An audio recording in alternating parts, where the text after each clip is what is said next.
Week 2, cream of the crop from the Horizon League, Wright State. Looking forward to having Coach Sogard and his team here, a team that's visited the Plains before, and just all of college baseball knows what they've done in the postseason, and a team that's perennially involved in the postseason. So it'll be a great test for us this second week of the early season. You've had a chance to run quite a few guys out to the mound. How are you feeling about it, and how things line up this weekend? Yeah, let me start with how it lines up. We'll hold Fisher this weekend. He had the back lat was just tight, and as we kept throwing, I think he could have went longer, having success at such a long season. And he'll throw today, which is Thursday, and then he'll do some live competition prior to the game Sunday as the goal. I don't see our need of having a nagging injury continue, so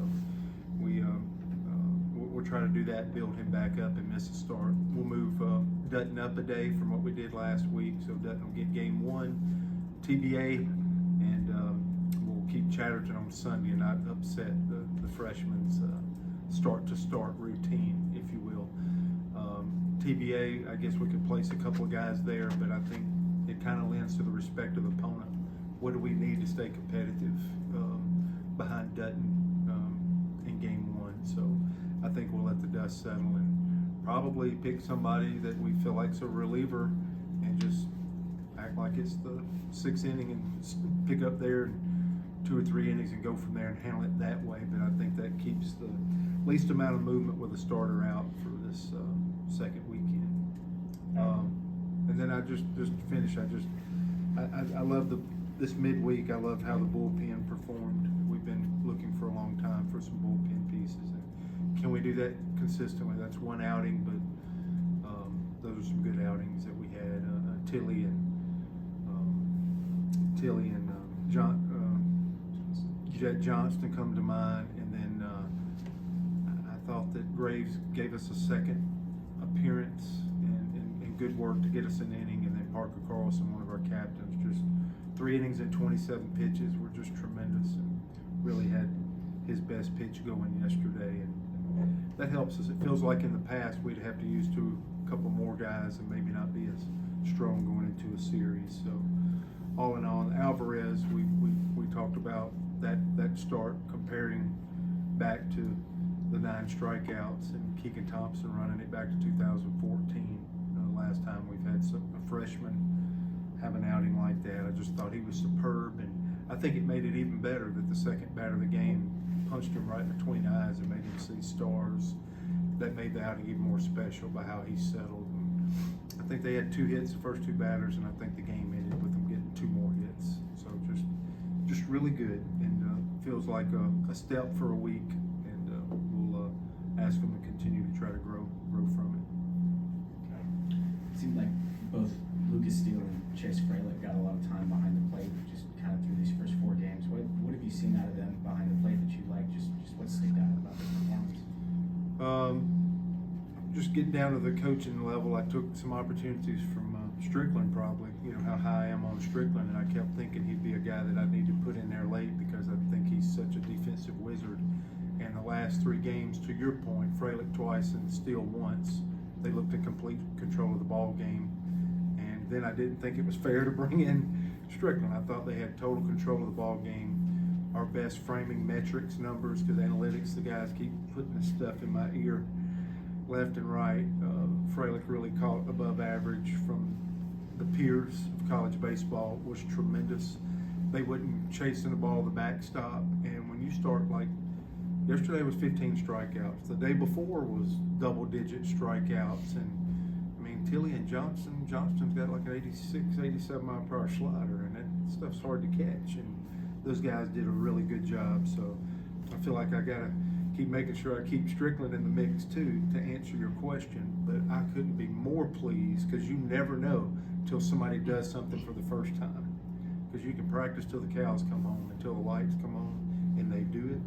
So I was pleased. I feel like we have 4 catchers that can absolutely do something, and I believe in Cade's defensive ability, Kel Strickland's defensive ability, that it probably cost him, but it really cost him because his teammates did such a good job for a 3-game span.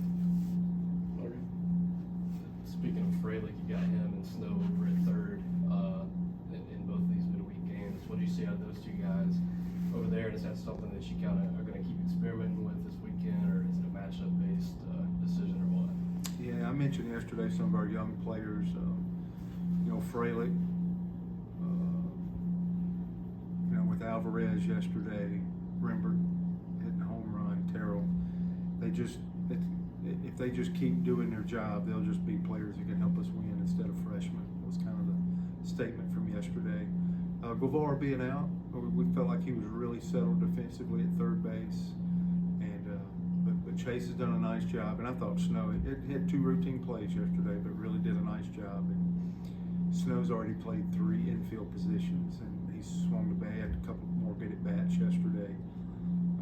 Just until Guevara gets back, those look like a couple of options there that we have to really continue to play. And hopefully Rembert gets in there and keeps doing a good job and can really spell us at second base there.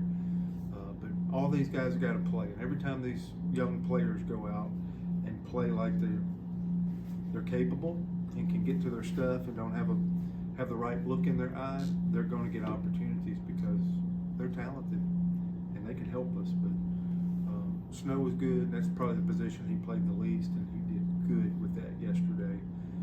And Fralick, has already had a couple really good passes, received the baseball, and we've been training him real hard at third base. He's a catcher by trade, but we've been working at this third base thing for a while, trying to get.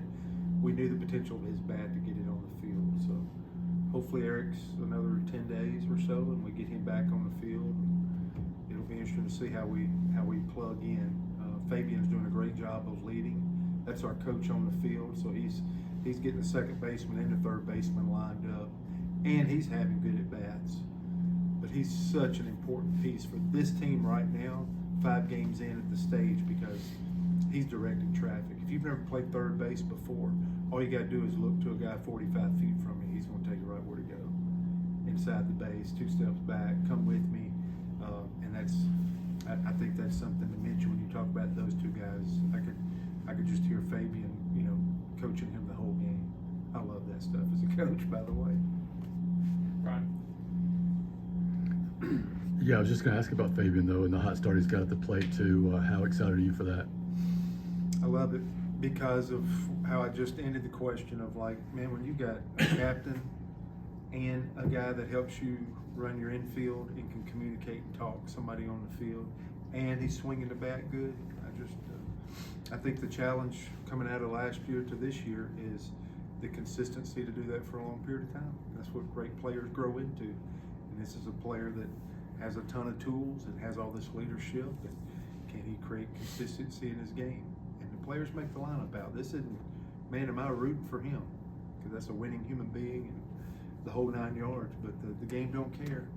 And the game asks for consistency. And he could have gotten off to a better start from checking every box. And I think as long as he just takes all his experiences from his whole career and just keeps thinking of this game one day at a time and continue to try to do something, there's no reason why that Fabian can't sit there and absolutely do an amazing job like he has to start this season. You mentioned, excuse me, you mentioned Eric. Just what's the latest on him and how's he doing as far as timeline goes? This is typical, straightforward of a hamstring that's the least amount of grade, probably like Fisher type deal.